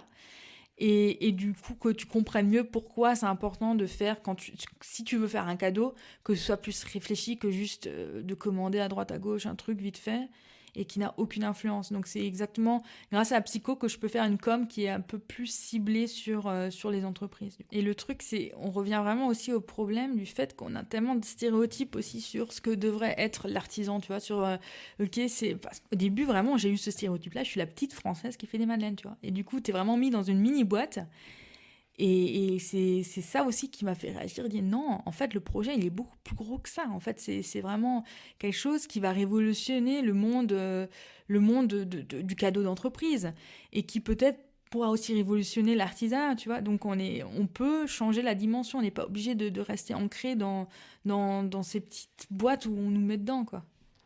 Non, et puis je pense que ça s'inscrit aussi dans un mouvement où là, on a tout dématérialisé, mais tu vois qu'en ce moment, les gens sont en train de retourner vers le bio, vers la terre, exactement. vers des choses fait main. Et là-dedans, tu t'inscris complètement dans la démarche. Donc, tu te lances, si je dis pas de bêtises, il y a à peu près 1 an et demi, c'est ça, tu crées la société. Qu'est-ce qui se passe là pendant 1 an et demi? Ça évolue petit à petit, ça se passe par palier. Ça évolue petit à petit et surtout, il faut vraiment... je trouve que surtout, c'est l'idée qui évolue, tu vois. Et en fait, c'est quand tu te confrontes au marché que ton produit, il va vraiment se modeler. Et tu regardes où tu as des difficultés. Quand tu vois la difficulté, tu améliores ton produit. Et c'est exactement ce qui s'est passé. C'est qu'au départ, j'étais pas du tout... assez centrée sur mon client, tu vois. J'étais plus centrée sur mon produit, sur ce que moi j'avais envie de faire, mais pas forcément de répondre aux problèmes du client. Du coup, au début, j'avais vraiment cette vision super romantique aussi, tu sais, de la Madeleine sur les mariages, etc. Et très, je me suis rendu compte, mais attends, les mariages, mais oublie quoi, ça va pas fonctionner du tout, parce que tu te retrouves vraiment avec des commandes qui sont trop petites, et tu te retrouves aussi dans des grosses... Ça devient très compliqué aussi la relation client, etc. Parce que avec des mariés. Une grosse part émotionnelle. Grosse part émotionnelle, et du coup, c'est normal, mais du coup, pour une petite commande de 60 manettes, tu vas avoir 20 mails. Oui, donc, voilà, les gens... et donc, tu te rends compte que c'est pas... Toute seule, c'est pas faisable. Donc, tu vois, comme ça, je cible de plus en plus où est-ce qu'il faut que j'aille, et surtout mon produit. Et du coup, le produit, il y a des problèmes qu'il faut résoudre. C'est ce que j'allais dire. J'imagine qu'après, donc là, tu es obligé de produire en grande quantité d'un coup. Est-ce que tu produis en avance ou pas? Après, combien de temps ça se conserve, j'imagine? Ouais. Et c'est là, un emballage individuel? Voilà. Ouais. Tu mets le doigt sur le problème. En fait, ce que je véhicule, c'est aussi le sans conservateur. Enfin, la Madeleine traditionnelle, comme on devrait la faire, et sans chimie, sans choses qu'on rajoute. Oui, juste... comme tu la ferais chez toi, quoi. Voilà, c'est ça. Et le truc, c'est que tu te rends quand même compte que là, ça devient compliqué, parce qu'en fait... Le cadeau d'entreprise, tu as quand même besoin d'une grosse flexibilité. Ils ont, surtout en Allemagne, ils ont ce gros besoin de stockage, de logistique, enfin que tout soit carré, que tout fonctionne. Et même si tu as envie de leur enlever ce problème et de leur dire « Ok, c'est moi qui gère la logistique, etc. », ils ont quand même des process vachement marqués. Et si tu rentres pas dedans, ben tu rentres vraiment pas dedans. Enfin, c'est oui ou non. Ils vont pas essayer de changer leur manière de voir les choses, etc. juste parce que ton produit, il est sympa. Et donc, c'est là où tu te rends compte, ok, comment je vais faire? Comment je vais faire avec 1 semaine de péremption? C'est 1 semaine. C'est 1 semaine. Parce qu'en fait, je les emballe. C'est super court. C'est super court. Mais le truc, c'est que moi, je voyais ça comme, tu vois, à la place de fleurs. Et les fleurs, tu vas pas non plus. Tu vois, c'est aussi un produit qui est. Oui, je suis d'accord avec toi. Mais ce que je pensais, c'est tu offres pas des fleurs à 500 employés en un seul coup. Non, enfin, je sais pas. Tu vois, je me dis, la fleur, c'est peut-être le cadeau, tu vois, ciblé. Et là, ce que j'imagine compliqué, c'est je me dis, si tu as une grosse commande, c'est que ça arrive très très vite à tous les employés en même temps. Mmh. Au niveau de la production, Au niveau de la distribution même, je me dis que l'entreprise, après, hop, elle renvoie ça dans un temps hyper court, qu'elle offre ça, en même temps à tout le monde. C'est ça. Non, mais ça, c'est vraiment le truc qui a compliqué un peu la chose et qui justement m'a amené à développer un produit avec une plus longue péremption pour justement sauver ce problème-là. Okay. Donc, en fait, ce que j'ai fait, c'est que j'ai pris exactement les mêmes ingrédients et que j'ai créé un biscuit personnalisable, en fait, à la place. Et du coup, là, tu es sur une péremption de 2 mois. Et donc, pour tous ceux qui ont ce problème-là, j'ai un produit qui est adapté à ce besoin-là. Et donc, la Madeleine, c'est vraiment plus pour tout ce qui est event, tu vois. T'as la soirée de Noël, tu vois, ou même pour les speakers, tu vois, j'étais à un congrès de neurosciences, et là, c'est pareil, tous les speakers ont reçu une boîte à la place des fleurs, tu vois, ce genre de choses. Là, ça fonctionne. Mais pour stocker et distribuer sur plusieurs semaines, non, là, ça fonctionne pas. Et donc c'est ça le truc, c'est qu'il faut aussi se poser des questions. J'aurais pu aussi dire, ok, donc du coup j'utilise des conservateurs et du coup j'ai plus de problème. Mais c'est pas... Tu perdais le cœur. C'est ça, c'est ça. Et je perdais de la valeur pour moi. Et pour moi, c'est pas le cadeau que j'avais envie de faire. Et du coup, il faut trouver des solutions. C'est ça. Et c'est pour ça que quand tu crées l'entreprise, tu peux jamais être sûr à 100% que le produit avec lequel tu as démarré, ce sera exactement le produit avec lequel tu finiras. Tu vois, faut voir où est la cible et ce qu'elle a besoin. Donc là, au jour d'aujourd'hui, tu en es où et c'est quoi pour toi les prochaines étapes ? Alors là, j'en suis vraiment au moment clé de passer à l'étape supérieure. C'est-à-dire que là, l'histoire d'être seule, etc., ça ne fonctionne plus. Il faut vraiment que je passe à la vitesse supérieure et vraiment de rendre le projet beaucoup plus gros. Et donc, il y a plusieurs choses qui se passent en parallèle. C'est-à-dire que le projet, il est en train de se monter aussi en France, à Strasbourg. Okay. En parallèle et là c'est marrant. Finalement y retourner à un moment donné. Non, je pense pas non plus. Je pense que justement c'est que c'est un projet qui a vraiment du potentiel et le truc c'est que effectivement les problèmes que j'ai en France, j'ai pas les mêmes en Allemagne. Et donc par exemple la France, la péremption c'est beaucoup moins un problème. Okay. Parce que les gens ils ont plus la sensibilité, tu vois, de savoir, tu vois, et du coup d'acheter du frais peut-être. C'est ça. Et du coup, on n'a pas du tout ce même feedback-là, tu vois, du fait que ça peut pas fonctionner à cause de la péremption, etc. Non, pour le moment, on n'a jamais eu cet argument-là, tu vois. Et du coup, je pense que le projet il va aussi fleurir beaucoup plus au niveau de la Madeleine en France. Et au niveau de l'Allemagne, on va plus être sur le biscuit parce que ça fonctionne plus. Donc là, au jour d'aujourd'hui, tu as une antenne en France, c'est ça ? C'est ça, elle démarre. On est en création, là. Et en fait, le projet va être dans la construction de l'entreprise, ça va être la même chose en France et en Allemagne, c'est-à-dire que on travaille avec des petits boulangers, avec des pâtissières à leur compte, hein, qui ont aussi fait le CAP en France et qui ont des petits cafés, etc. Et qui sont vraiment pas contre un peu, tu vois, d'avoir des contrats un peu plus réguliers. D'accord. Et qui justement stabilisent un peu leur boîte parce que c'est quand même des métiers vachement saisonniers, hein. Donc tout ce qui est autour des fêtes, ça fonctionne vachement et après autour, ça devient compliqué. Mais avec, tu vois, de mettre en relation l'entreprise et le petit pâtissier, ça leur rend, tu vois, ça leur donne une cible en plus qui fait que ça stabilise un peu plus leur marché et du coup, tu donnes une visibilité beaucoup plus grande à l'artisan qui fait encore tout à la main. Parce que ça, c'est un peu ma vision long terme, c'est que mon nom soit vraiment un label pour les artisans qui font tout de manière traditionnelle à la main et qu'on sait, ok, si ils pâtissent à l'intérieur de la société Modern Bakery, ça veut dire qu'ils ont ces valeurs-là. Et du coup, eux, je peux leur faire confiance, tu vois. C'est un peu ça la grosse vision. Et l'emballage va être pris en main par des petites associations d'handicapés. Okay. Voilà. Donc en Allemagne, les structures sont mises en place à Munich maintenant. Et donc là, une fois que la structure roule, et ben là, on peut vraiment du coup un peu s'étendre. Hein. C'est un peu ça le but aussi. Je voulais revenir un peu en arrière, on prendre un peu de distance. On parlait, tu vois, du poids que l'éducation avait sur nous, de ce que voulaient nos parents, la société.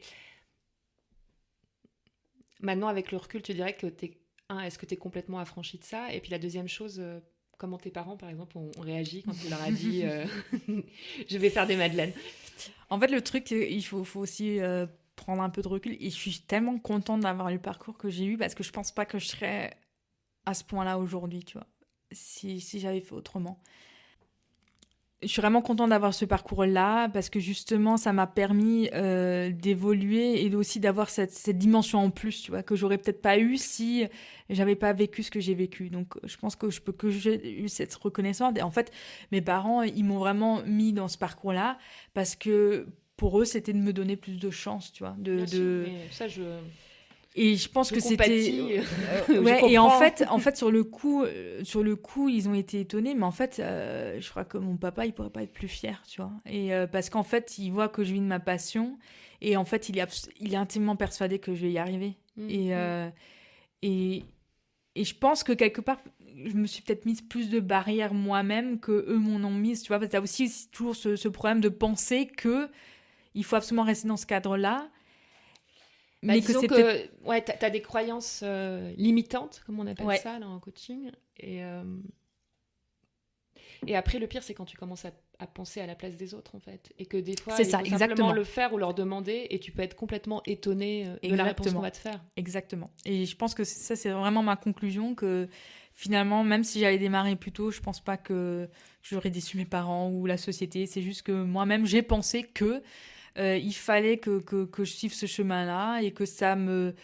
tu vois, c'était ma définition de la réussite, tu vois. Et en fait, je pense que il faut peut-être essayer de redéfinir personnellement ce que la réussite veut dire.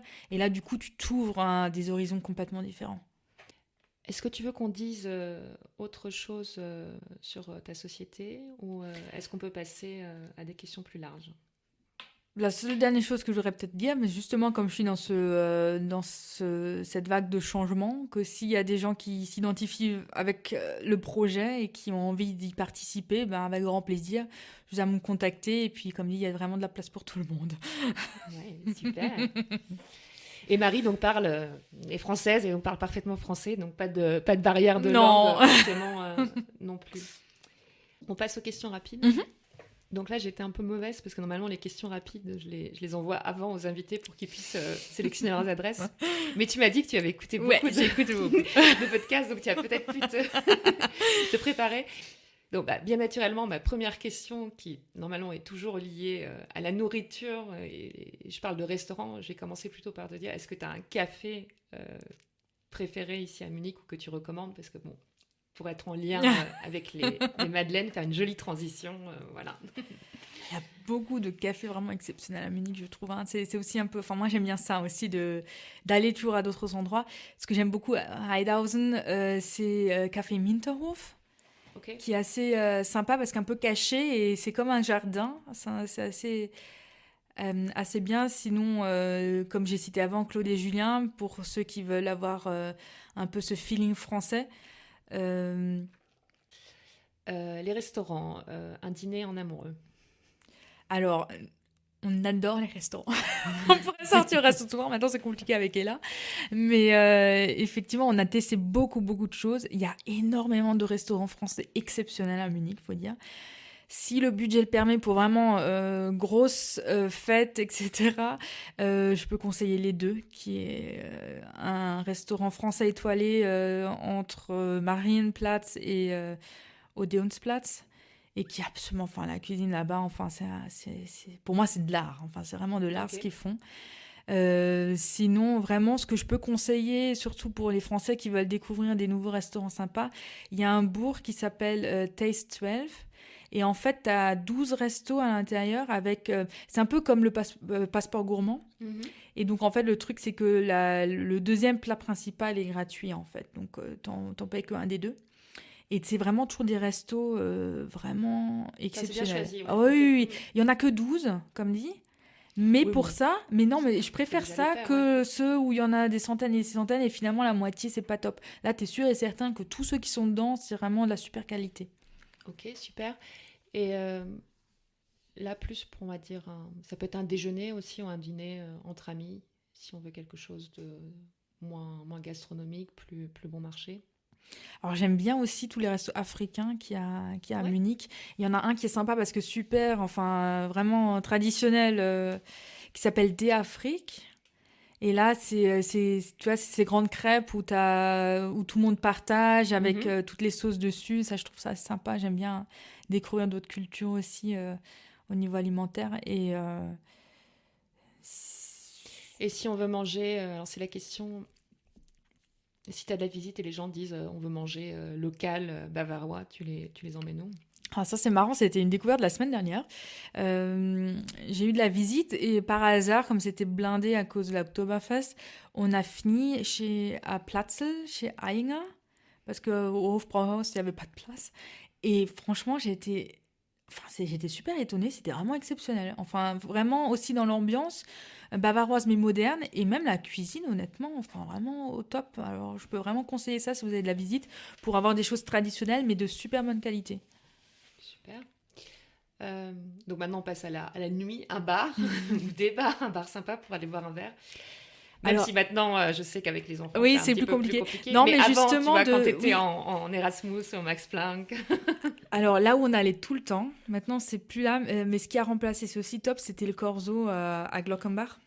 qui avait des cocktails exceptionnels. Et en fait, le barman, il est resté. Et donc, les cocktails sont encore et toujours exceptionnels. Et maintenant, c'est le Drunken Dragon Bar, je crois que ça s'appelle. En fait, c'est une cuisine qui est plus asiatique, où tu as des dumplings et tout. Mais les cocktails, c'est absolument exceptionnel.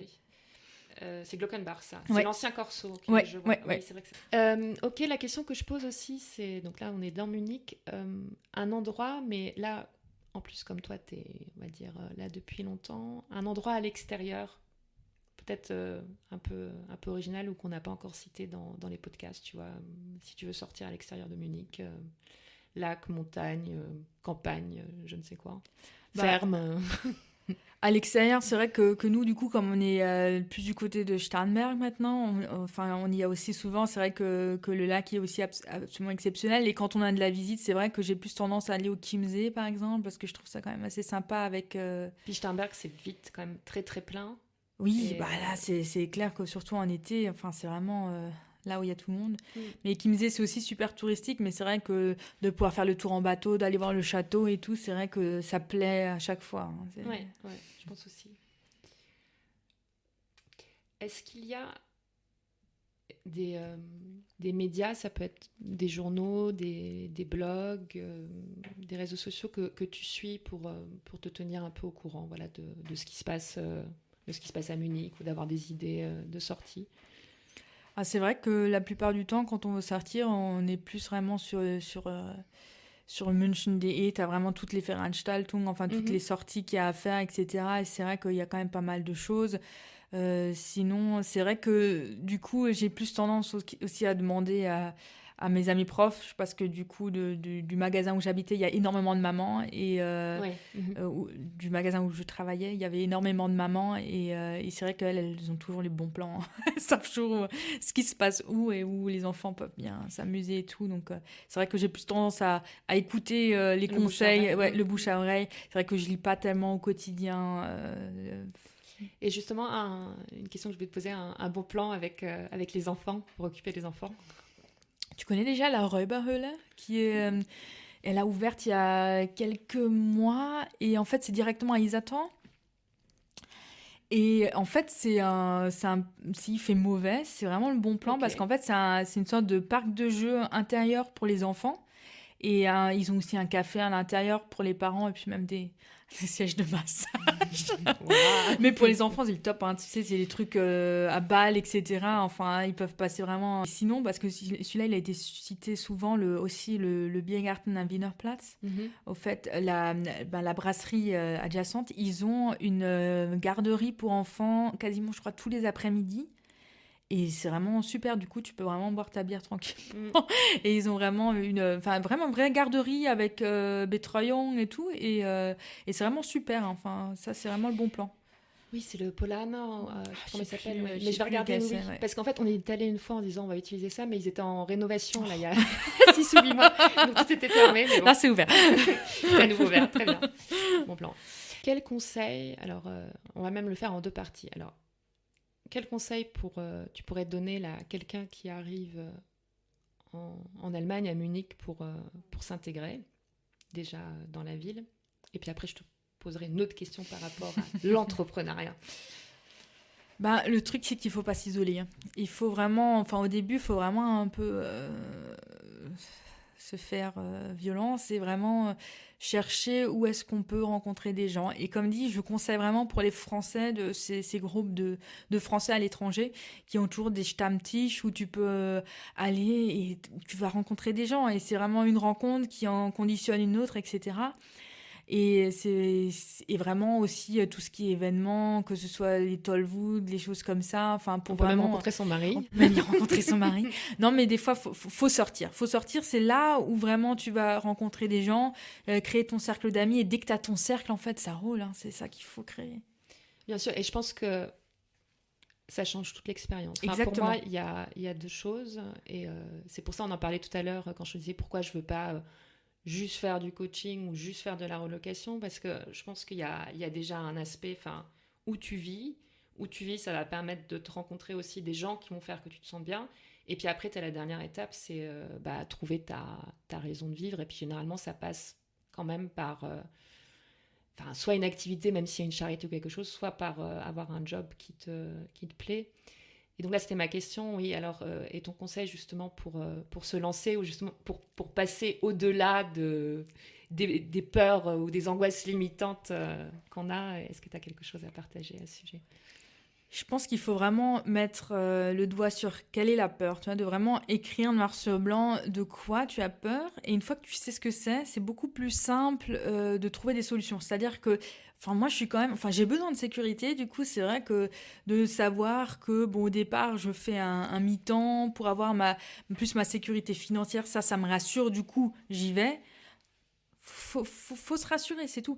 Et une fois qu'on a le sentiment, c'est bon, et de vraiment se lancer. Et finalement, de toujours se poser la question, c'est quoi le pire qui pourrait se passer? Et là, on se rend compte qu'en fait, il n'y a pas grand-chose, en fait. Et jamais ça se réalisera, le pire. Non, et justement, là, je trouvais, c'est 2 conseils là, que je voulais partager. C'est ça, c'est à chaque fois de se dire, mais si ça ne marche pas, qu'est-ce qui va se passer au pire? Et la deuxième chose... là que j'ai appris, puis je suis en train de mettre en place, j'avais une discussion hier à ce sujet, c'est que en fait, tu prends une action, oui, tu attends un résultat, mais c'est de me dire, même avant de prévoir que peut-être ça va pas marcher, et puis surtout, tu le sais, quand tu crées une entreprise, ça marche pas tout de suite, et toujours. Et en fait, c'est d'avoir à chaque fois 10 autres actions, si ça marche pas, tu les as déjà à mettre en place, et pour justement pas rester figé dans ton échec, mais de rester tout le temps dans l'action, parce que la chose qui se passe bien du premier coup au bon moment et par la chance, oui, peut-être, mais bon. Plutôt rare. Non, et puis encore une fois, je pense que la chance, ça se provoque parce que justement, tu as eu, comme tu disais, la sans-action, tu t'es présenté, je sais pas, dans 10 tables rondes différents et tu vas tomber ce jour-là sur la bonne personne qui va te faire cette commande. Mais si tu n'avais pas fait ces 10 actions-là, la chance, elle n'aurait pas été là. C'est ça. C'est cette histoire de visibilité aussi. C'est plus tu vas te montrer, plus tu auras de chances d'être vu aussi, tout simplement. Mais c'est vrai que là, c'est aussi la phase où je me trouve, c'est qu'au bout d'un moment, il faut aussi oser. C'est-à-dire que là, maintenant, il faut quand même que je sorte aussi de cet aspect trop sécuritaire et de me lancer vraiment. Et c'est ça qui est aussi excitant, c'est toi qui as le contrôle, de dire quand est-ce que tu as envie que ça démarre vraiment, parce que finalement, c'est toi-même la plupart du temps, qui te met des bâtons dans les roues et qui t'empêche d'avancer. C'est ton meilleur ennemi, entre guillemets. C'est ça, oui. Et tu m'as dit quelque chose d'intéressant tout à l'heure en arrivant. Quand on parlait, tu m'as dit mais je suis plus la même personne qu'il y a un an.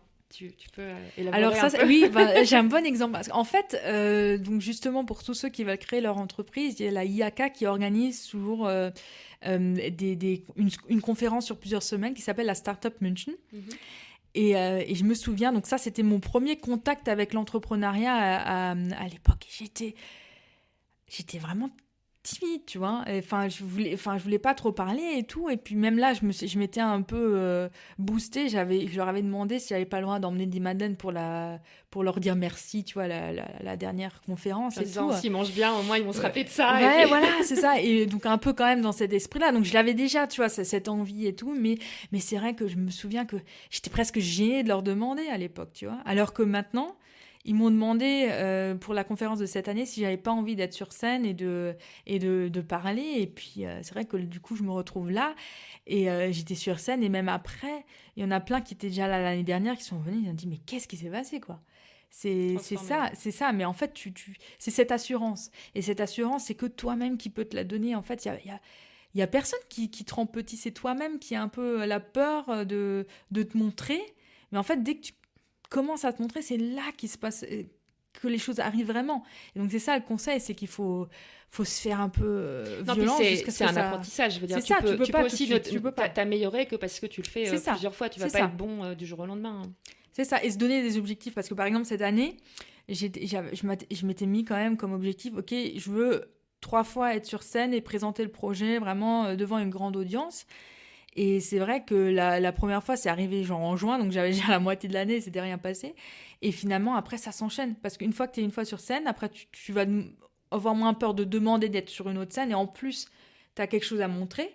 Et après, la troisième, c'est eux qui viennent te voir, tu vois, et te demandent si tu veux pas. Donc, c'est ça aussi. Ça amorce, oui. C'est ça amorce. Mais c'est toujours toi qui met le pied de départ. C'est personne qui va venir te poser sur scène. C'est toi qui, au début, dois vraiment bouger le truc et y aller, quoi. Des événements de prévus, là, dans les mois qui viennent?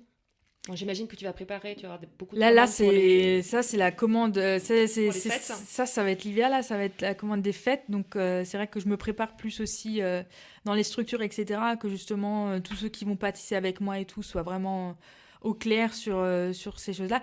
Et là, ce qui va plus démarrer, c'est vraiment la France, quoi. Donc là, on est vraiment... à la fin novembre, on va à Strasbourg, il y a aussi une rencontre d'entrepreneurs. Là, on va vraiment montrer le projet pour la première fois et de vraiment pour qu'au début janvier de l'année prochaine, que le projet en France, que l'entreprise soit vraiment créée et que là, on commence aussi à développer massivement. Donc, ça va plus être ça. Je mettrai de toute façon sur le site tous tes contacts pour les gens qui sont intéressés. Je finis toujours plus ou moins par cette question. Ah non, alors attends, il y en a deux, je suis bête. Il y a encore deux questions. Donc, avant-dernière question. Le podcast s'appelle Dessine-moi Munich. Donc, je te laisse un crayon, un pinceau, des mots et... comment tu décrirais ton Munich à toi? Je veux dire, c'est quand même une des villes avec la plus grande qualité de vie. Après Vienne. Non, mais c'est ça. Mais je pense que tout le monde l'a dit jusqu'à présent. C'est tranquille. C'est-à-dire que tu as la paix, que tu as une vie paisible et agréable. Voilà, c'est un grand village. Enfin, tout le monde le dit, mais c'est vraiment vrai. Enfin, il va jamais rien se passer. Tu vas oublier quelque chose dans un S-Bahn, tu vas le récupérer. Enfin, c'est carrément incroyable. Non, c'est vraiment ça. Ouais. La qualité de vie et ce vert, quoi. Vraiment, ce parc énorme en plein milieu de la ville. Voilà. Et donc, enfin, la dernière question. Et donc, demain, si tu devais partir, qu'est-ce qui te manquerait le plus? Je pense que c'est vraiment... c'est ce cercle d'amis, ces proches qui depuis, il y a vraiment des gens que je connais depuis que je suis arrivée ici et c'est devenu une famille, donc c'est sûr qu'on ne quitte pas sa famille comme ça. Est-ce que tu veux rajouter quelque chose? Ou on pourra refaire une suite dans 6 mois ou dans un an, si tu veux, pour parler de la suite, de ce qui s'est passé en France et de voir comment cela a évolué. Écoute, je te remercie Marie et puis à très vite. Merci à toi. Rebonjour ou bonsoir, selon l'heure où vous m'écoutez. J'espère que cet épisode vous a plu. Merci du fond du cœur à Marie pour sa générosité et son peps. Je lui souhaite tout le succès qu'elle mérite. Pour la contacter et commander des madeleines, vous trouverez tous les détails sur mon site et dans le résumé de cet épisode. Pensez également à noter le podcast en laissant un joli commentaire et 5 étoiles sur votre appli préférée. Enfin, si vous aussi, vous voulez créer votre activité, allez jeter un œil sur mes accompagnements sur le site dessine-moi-munich-toutattaché.com. Il y a une formule entièrement adaptée à vos besoins. Je vous en dis plus la semaine prochaine dans un épisode bonus. Servus et bon week-end!